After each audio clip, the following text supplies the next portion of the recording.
proses dalam pendaftaran LPDP. Tentunya yang pertama adalah kita harus mempelajari kriteria dan persyaratan LPDP. Jadi teman-teman bisa baca di websitenya LPDP syaratnya apa saja ya. Jadi kita harus memastikan bahwa kita memenuhi syarat-syarat tersebut, baik syarat umum ataupun syarat khusus.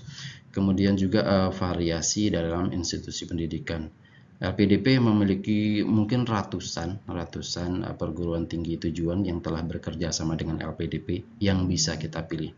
Tentunya teman-teman juga harus memilih institusi unggulan dan variatif sesuai dengan minat dan bakat pelamar.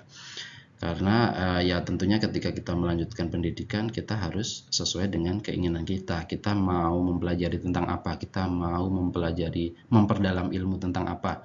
Nah, di institusi mana atau di kampus mana kita akan belajar, tentunya kita harus punya pilihan ke situ. Kemudian juga berikutnya adalah membuat rencana studi ya. Jadi teman-teman juga harus membuat sebuah rencana studi atau penelitian yang menunjukkan kepakaran yang dimiliki. Jadi teman-teman membuat semacam esai gitu ya. Di situ teman-teman bisa tuliskan kenapa saya atau kenapa teman-teman sekalian memilih ke jurusan itu. Apa alasannya, kemudian apa tujuannya, nanti disampaikan di esai tersebut. Dan teman-teman juga harus benar-benar memperdalam esai teman-teman tersebut, karena itulah yang akan dikupas ketika kita melakukan seleksi wawancara. Kemudian juga yang tidak kalah penting berikutnya adalah isu terkini. Jadi isu-isu yang sedang hits ini teman-teman juga harus pelajari, karena ada kemungkinan nanti ditanyakan oleh pewawancara ketika kita wawancara. Baik, berikutnya adalah persiapan dan strategi menghadapi tes wawancara LPDP. Tadi sudah saya spill sedikit bahwa salah satu tahapan paling berat ketika seleksi LPDP adalah seleksi wawancara. Di situ saya pernah mengalami 2 kali kegagalan di seleksi wawancara, dan di percobaan ketiga alhamdulillah saya bisa keterima. Nah, apa sih tipsnya untuk menghadapi seleksi wawancara ini? Yang pertama adalah kita harus memahami diri Anda ya, memahami diri kawan-kawan sendiri, dan juga esai yang telah kawan-kawan tulis. Jadi ketika seleksi wawancara itu ada 3 orang ya. Di pengalaman saya itu ada 3 orang, di mana 1 orang adalah merupakan psikolog, kemudian 1 orang lagi akademisi atau mungkin pihak dari kampus, dosen gitu ya, dan juga 1 orang lagi dari pihak LPDP. Jadi ketika kita berhadapan dengan psikolog, tentunya kita harus pintar dalam menjawab tentang kepribadian kita.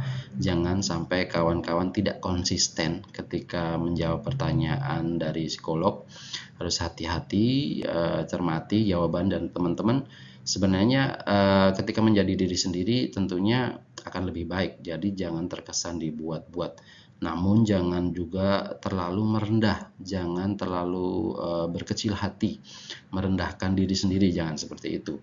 Teman-teman harus tunjukkan kepercayaan diri teman-teman, namun juga tidak perlu dengan berlebihan, karena itu juga akan menjadi mungkin catatan dari pewawancara yang merupakan psikolog ini. Kemudian juga berikutnya adalah terkait esai yang teman-teman tulis, itu teman-teman harus benar-benar pahami.